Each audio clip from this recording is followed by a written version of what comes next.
स्वागत है आपका ब्रेक के बाद। कोविड के बाद अब दुनिया पर एक और खतरनाक वायरस का खतरा मंडरा रहा है। अफ्रीका के कॉन्गो में इबोला वायरस तेजी से फैल रहा है और मौतों का आंकड़ा लगातार बढ़ता जा रहा है।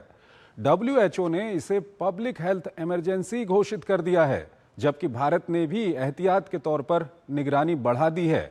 आखिर कितना खतरनाक है इबोला का नया स्ट्रेन और इससे बचाव कैसे संभव है? आइए पहले आपको इस पर एक खास रिपोर्ट दिखाते हैं और फिर इस पर हम विशेषज्ञ से बातचीत करेंगे। कोविड के जख्म अभी पूरी तरह भरे भी नहीं थे कि अब दुनिया पर एक और खतरनाक वायरस का खतरा मंडराने लगा है। अफ्रीका के कांगो में इबोला वायरस का कहर लगातार बढ़ रहा है। मौतों का आंकड़ा 139 तक पहुंच चुका है।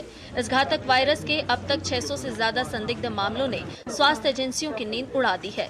हालात इतने गंभीर हैं कि विश्व स्वास्थ्य संगठन यानी कि WHO ने इसे इंटरनेशनल पब्लिक हेल्थ इमरजेंसी घोषित कर दिया। पड़ोसी देश युगांडा और अफ्रीका में भी मामले सामने आने के बाद खतरा और बढ़ गया है। WHO के मुताबिक इस बार संक्रमण बंडीबुग्यो स्ट्रेन से जुड़ा हुआ है, जिसकी अभी तक कोई दवा या टीका उपलब्ध नहीं है और यही वजह है कि स्वास्थ्य एजेंसियां ज्यादा सतर्क है। इबोला दुनिया के सबसे खतरनाक वायरसों में से एक है।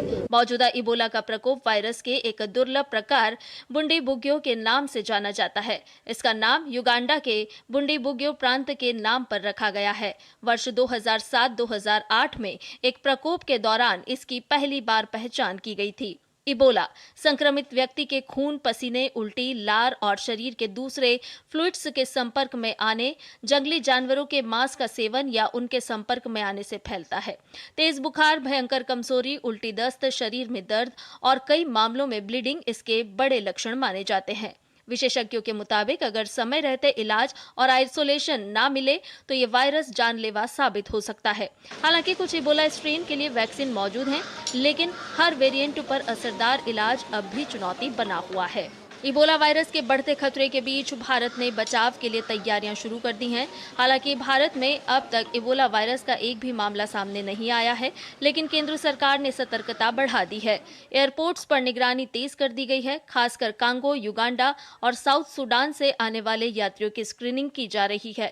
स्वास्थ्य मंत्रालय ने राज्यों और केंद्र शासित प्रदेशों को अलर्ट रहने के निर्देश दिए हैं। यात्रियों से कहा गया है कि अगर 21 दिनों के भीतर बुखार या कमजोरी जैसे लक्षण दिखें तो तुरंत डॉक्टर से संपर्क करें और अपनी ट्रैवल हिस्ट्री जरूर बताएं। और इस पर बात करने के लिए हमारे साथ जुड़ रहे हैं डॉक्टर NK अरोड़ा, प्रेसिडेंट हैं all India institute of medical science Bilaspur. Doctor Arora, बहुत बहुत स्वागत है आपका हमारे इस कार्यक्रम में। डॉक्टर अरोड़ा, सबसे पहले हमारे दर्शक जानना चाहेंगे कि इबोला का ये जो नया स्ट्रेन है ये कितना खतरनाक है, क्या कुछ इसके लक्षण हैं और ये कैसे फैलता है? धन्यवाद चंद्रशेखर, आमंत्रित करने के लिए। इबोला वायरस एक फैमिली है जिसमें बहुत सारे सीरोटाइप्स होते हैं और इबोला का इन्फेक्शन पिछले कई दशकों से बार बार होता है इसी क्षेत्र में, खास तौर पे कांगो में। और जो है इसका मुख्य कारण या इसकी चिंता का कारण ये होता है कि एक बार जिसको संक्रमण हो जाए तो मृत्यु की संभावना 40 से 80% तक रहती है। और इसको रोकने के लिए समय समय पर प्रयास किए गए हैं और आज से 15 साल पहले जब इसका संक्रमण बढ़ा था महामारी के तौर पर, तब उस समय जायर वैरायटी करके इबोला वायरस है और उसकी वैक्सीन बनाई गई थी जी। और उससे जो है बचाव हो जाता है, साथ में कुछ दवाई भी। लेकिन ये इस बार जो इबोला का महामारी फैली है, ये उगांडा से फैली और फिर कॉन्गो में चली गई और जैसे कि आपने बताया साउथ सूडान में भी इसके केसेस हैं। और ये जो जायर वैरायटी है, ये बंदीबोग वाला जो वायरस है, BDB वायरस है, ये जायर वायरस के मुकाबले कम घातक होता है, लेकिन इसमें भी 30 से 50% मौत होने की संभावना होती है। और आरंभिक लक्षण जो होते हैं वो बहुत साधारण, जैसे खांसी जुकाम की तरह बुखार होता है, शरीर में कमजोरी होती है, उल्टी और दस्त हो सकते हैं। लेकिन जैसे जैसे समय बीतता है शरीर के डिफरेंट हिस्सों में ब्लीडिंग या रक्तस्राव हो सकता है और उसी की वजह से मृत्यु हो जाती है। तो और जिस समय मरीज में लक्षण आते हैं, यानी कि जब वो बुखार हो रहा है या खांसी उल्टी हो रही है, दस्त हो रहे हैं, उस समय दूसरे व्यक्ति को संक्रमण होने की संभावना ज्यादा होती है। उस समय छूत से बीमारी होने की संभावना होती है। तो ऐसी स्थिति में जो भी ऐसे मरीज के नजदीक जब करीब में आता है तो उसको संक्रमण होने की संभावना होती है।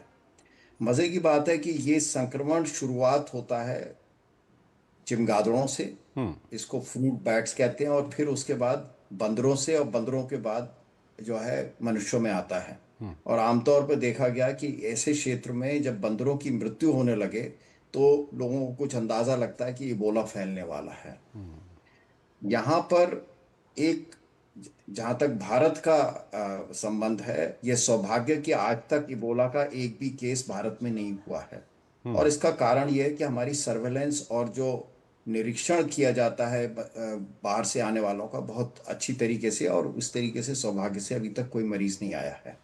और जैसा कि आपने बिल्कुल सही बताया कि अभी 2 दिन पहले ही जब ये 16 मई को WHO ने डिक्लेयर किया था public health emergency of international concern, और उसी दिन दूसरे दिन 17 तारीख को भारत सरकार ने अपनी गाइडलाइंस जारी कर दी हैं। और जो अंतर्राष्ट्रीय विमान जहां पर आते हैं वहां पर सब जगह सर्वेलेंस को और अधिक चुस्त दुरुस्त कर दिया गया है। इसके अलावा भारत में अब वन हेल्थ एक मिशन है, उसके तहत भी बहुत अधिक इस ऐसी बीमारियों के बारे में बहुत जानकारी है और सजगता बरती जा रही है पूरे देश में। तो सबसे पहले तो मैं कहूँगा कि इसमें घबराने की ज़रूरत नहीं है, पैनिक करने की कोई आवश्यकता नहीं है।